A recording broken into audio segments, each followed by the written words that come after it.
Hi everyone, and welcome to my channel. My name is Annette Beckham. I'm an author and a frequency translator. And today we're going to be very much talking about the broken system. ADHD as being a wider antenna. What does quantum physics say about it? What do you think about it? What does labels mean to you?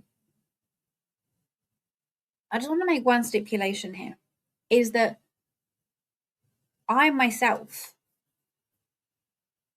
year, 2 years ago? So well into my 40s, had my own diagnosis. And I tell you what, it was one of the most liberating things of my entire life. But let's go into it. Actually, before we do, please do like, share, and subscribe, and all that fun stuff. If you like the content, and also if you prefer to just listen to this, you can do so through Substack, which is underneath. I do write blogs there, which this kind of comes off the back of. So it's Annette Beckham Official. My website, if you do want to get into contact, is alarianresonance.com. So my book and services and contacts and groups and all that fun stuff can be found on there as well. And I'm sure I'm missing something here. Yeah, I've also got the Buy Me a Coffees to get readings. Again, is Annette Beckham Official. Uh, I think I've got through. I think I've got through all the that bit, but no, my new book, The Frequency of Truth, where some of this is also discussed and spoken about, is out on Amazon, and the link is below. It's available internationally, so whether you're in America, Australia, the UK, Europe, yes, it is all there on Amazon. So please feel free, and if you do, I would love a review. Sorry, another little plug there. Would be fantastic. But let's get back to this. Let's get back to this broken antenna, shall we? So, as I said, please note that if I am looking, I said this is coming from one of the blogs that I've recently written, which is, I said, in my Substack, and all the links and that are underneath. So, ADHD is not a broken focus system, it is a wider antenna. What quantum physics reveals about neurodivergent perception and why the mismatch was never yours to fix. Because I don't know about you, but back in the 80s and 90s, no one spoke about anything like this. You might have got, you might have been in the special classes, you might have gone to speak to the nurse or the psychiatrist or whatever, but no one ever told you, or it was never explained. So if you have ADHD and, well, I suppose, yeah, neurodiversity in general, I guess, is that how hard, why is this question leading? How hard do you find it to manifest? When there's so much amazing advice out there, right? On visualize this, speak this way, do that. Amazing advice. Don't get me wrong. There are some really great people out there, but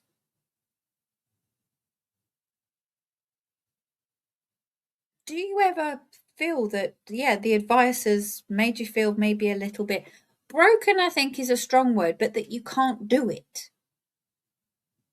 Or maybe any other, dare I use the term, spiritual practice, energy practice? Because I want to tell you something directly.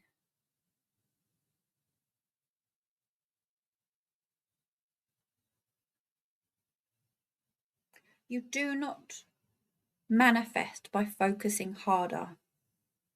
Mm-mm. And this is a bit of a reminder for me, actually. Because I said I wrote this a couple of days ago, and Yeah, no, this is really great. You manifest by feeling safer.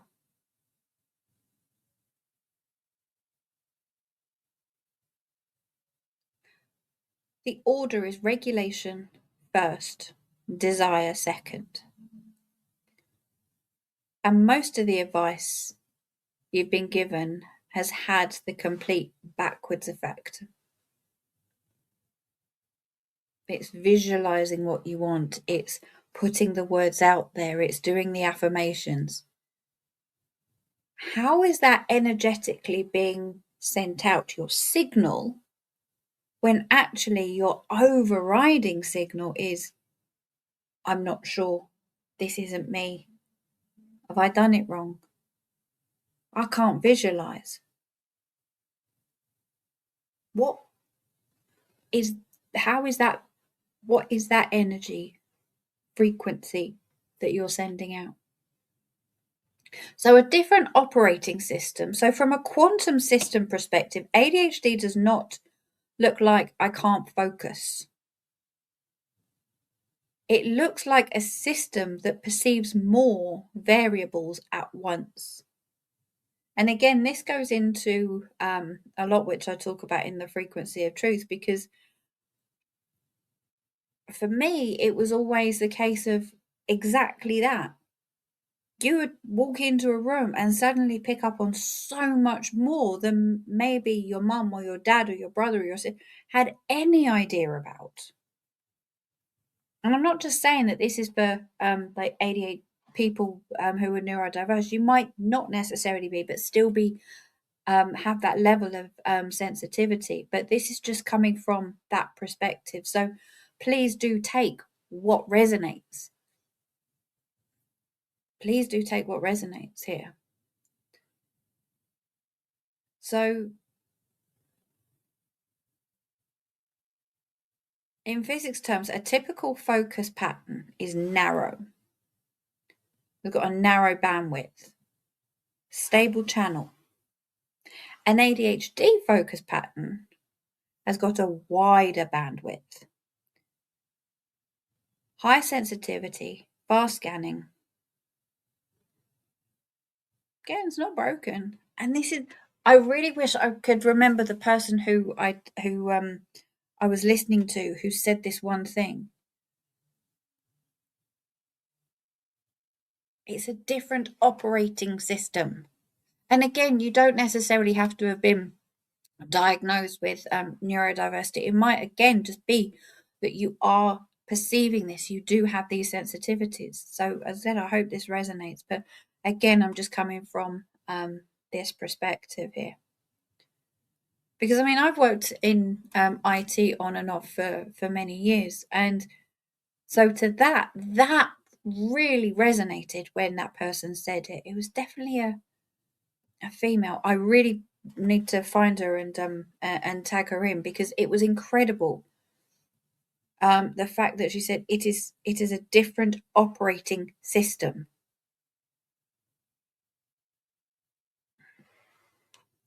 People with ADHD can often hold multiple ideas, multiple timelines, multiple outcomes, multiple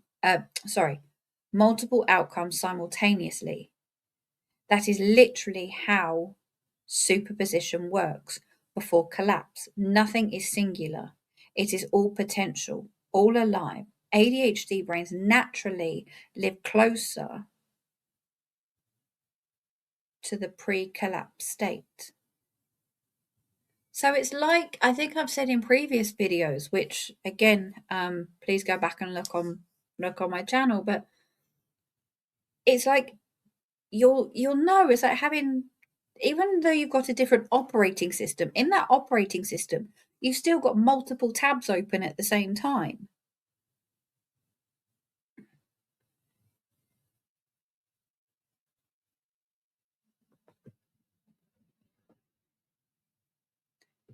So that is where creativity feels natural, why pattern recognition is strong, why intuition fires fast, and sometimes why boredom hurts physically.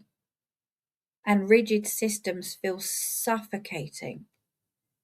Absolutely suffocating. Because there's nowhere to expand. There's nowhere to feel that creativity. Again, with myself, I worked in the corporate industry for years and years and years. And I could never I could never ever understand it. Oh, sorry, excuse me, itchy nose. So the mismatch was never yours to fix, as I said earlier. Modern systems require linear attention, sustained collapse on one task. So just focusing in. Repetitious, narrow outputs. ADHD nervous systems are naturally tuned for exploring, for connection, for novelty, for pattern synthesizing. I remember I used to see things. I mean, I was a project manager for years, and I would go, or maybe when I was an assistant project manager, and used to see the problem sometimes before it was arising, or think outside the box, but it was always, no, can't do it that way. Oh, no, that's a little bit too different. No, the company doesn't do that. Oh, so infuriating. So that mismatch creates shame and dysfunction. It does, doesn't it? Because you think, I'm being me. I've got this knowledge, I've got this information. I can see. If you can't see it, I can see it. But sometimes we can't necessarily explain it in the best ways. And oh, that gets so frustrating. The issue is not motivation, it is capacity. A nervous system with high sensitivity and high information intake needs regulation, rhythm, and permission to move, not pressure to perform. Like a system, it was never designed to be. So basically, trying to fit a square peg into a round hole. You will fit into this job that is going to own. You're only going to be able to do this in this particular area.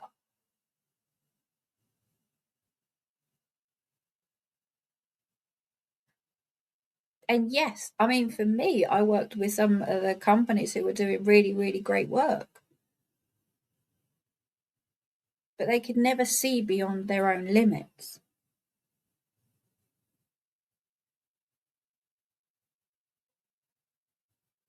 I mean, I remember doing one or two great pieces of work, and it was always, yeah, but that's not how the company does it. Infuriating. Right. But this is the bottom line. So regulation is the gateway.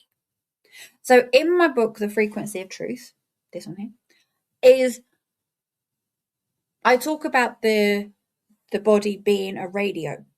Okay. And it's that fine tuning. And with somebody who's neurodivergent, who's sensitive, who anybody, all of us are a radio. Okay, so having that regulation, so looking at like the nervous system, breathing and so on, again, which I'll go into more detail in a second and in the book, is just keeping that radio finely tuned. So when an ADHD nervous system is deregulated, attention fragments, energy leaks, executive function drops, not because of lack of willpower, but because the system is overloaded. More tabs open, more things on the to-do list, on top of maybe an operating system that might need a little bit of an upgrade. And that upgrade might be one thing I was always a little bit worried about doing, resting.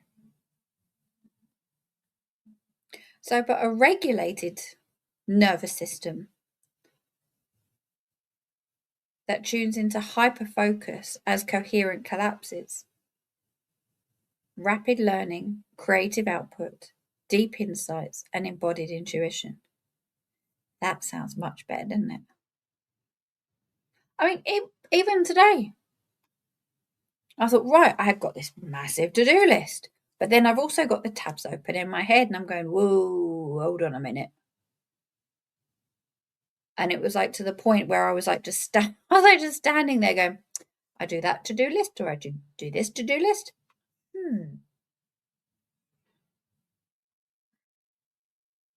So I rested. I done some breath work.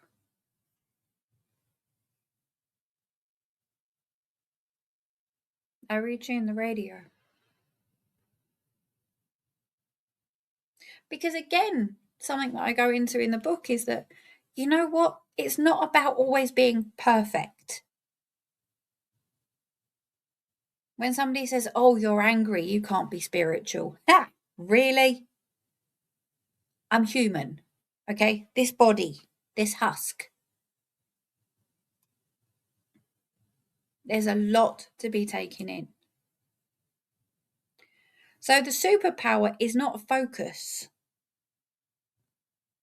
Do you know what it is yet? Oh, where was that from?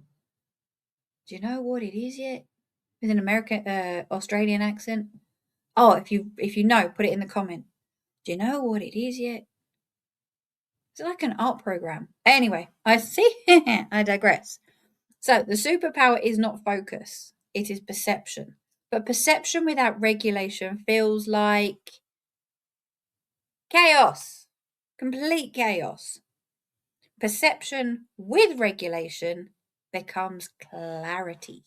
I like the way I've done that. Clarity.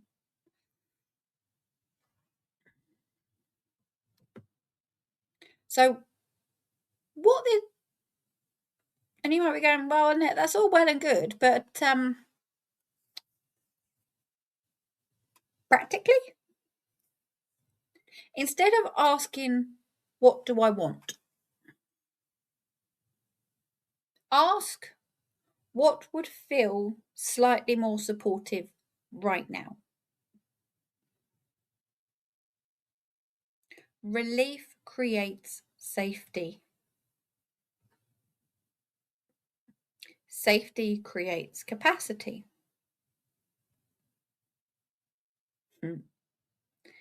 Capacity creates change. You do not need more clarity. You do not need more discipline. You know, when you say you're going to sit down and you're going to meditate for 20 minutes every single day? You done that this week? No. See? Point. You need permission to regulate. And from that regulated state, guess what? Direction shows up on its own. I'm just going to repeat that. You do not need more clarity. You do not need more discipline.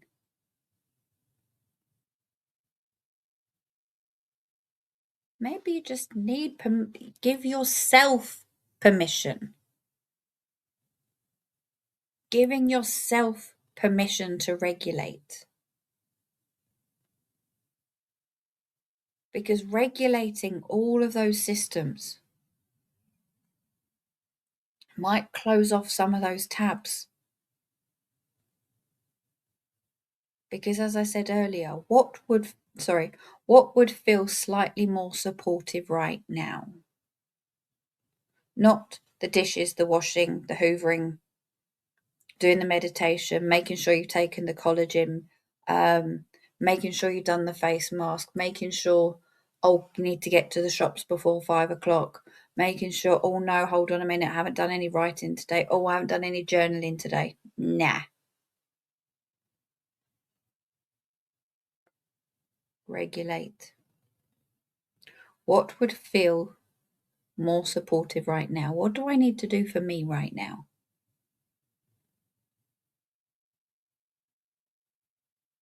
Giving yourself permission to regulate. Where are you breathing from? Are you breathing from up here or down, right down there? Because that is one way of feeling safe. Focusing on all those different tabs, that is running. Saying, yes, okay, I've got those tabs open, but I'm only going to go and look at that one tab just right there. Because you know what? I haven't watched my favourite TV programme in over 2 weeks. I'm going to sit down and I'm going to watch it. You know what? You might be watching it and doom scrolling. Fine. Bit of a dopamine hit as well. Fantastic. How are you feeling? Safe? Brushed?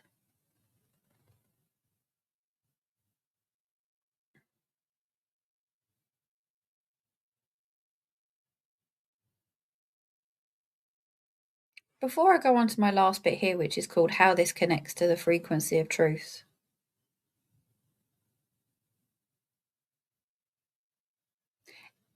If any of that aligned with you, if you thought, oh, frig, yeah, that actually makes sense. Fantastic. If a little bit did, that's also fine too. But if you take nothing else away from this, is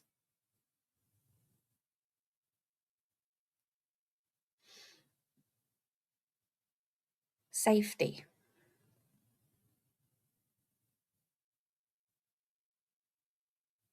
Is feeling safe. What does that mean to you?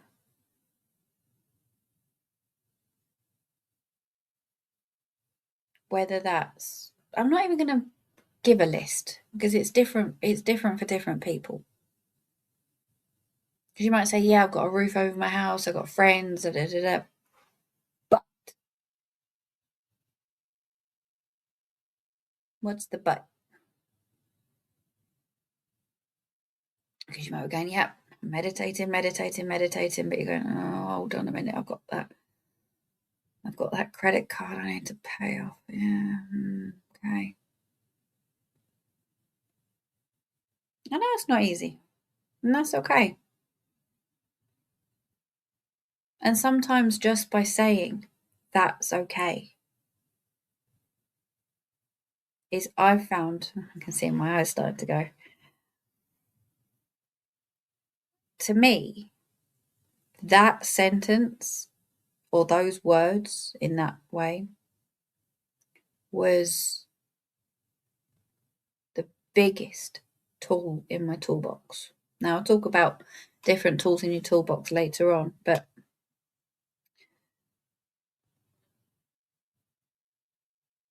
feeling safe. And you can talk about physically, mentally, emotionally, but in that moment. Now we can go on to how this connects to the frequency of truth. The nervous system regulation work in the book is foundational, really. So for those of us with ADHD, dyslexia, neurodivergent, or those who are just more sensitive, the frequency work begins with the body. As I said earlier, with safety, with coherence, with the understanding that we are not broken receivers, but have a wider band antenna, wider bandwidth, wider antenna. In a world calibrated for a narrow signal. Because some people are walking around and their bandwidth is this. Fine. But there are so many of us that our bandwidth is out here. The sensitivity you have carried your whole life isn't a flaw. It really isn't. For those of you who as a kid and your grandmother used to say, oh, stop being so fucking sensitive. You got nothing to cry about, or I'll give you something to cry about. Heard those before?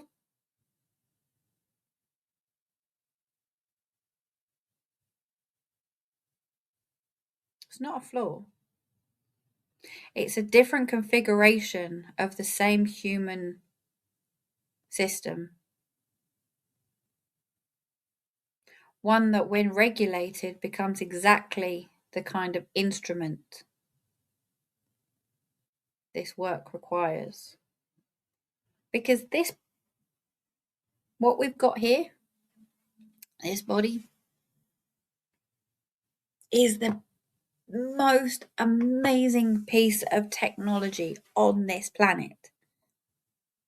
And the more and more of us that actually get to start understanding it and working with it, and not only with it, but within the wider unified field, and dialing into those different levels, those different frequencies of consciousness.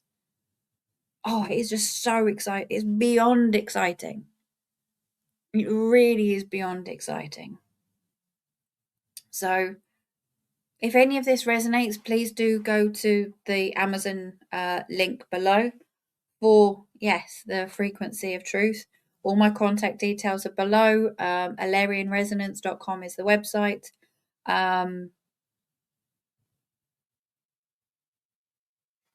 Just checking, making sure I've covered everything in the blog. Yeah, I've covered everything in the blog. That's good.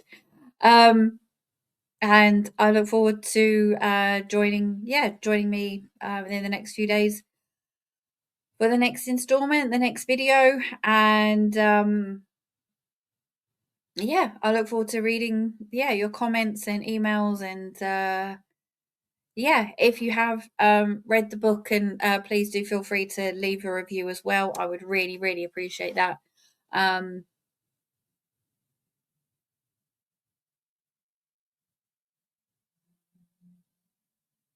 But the takeaways from this video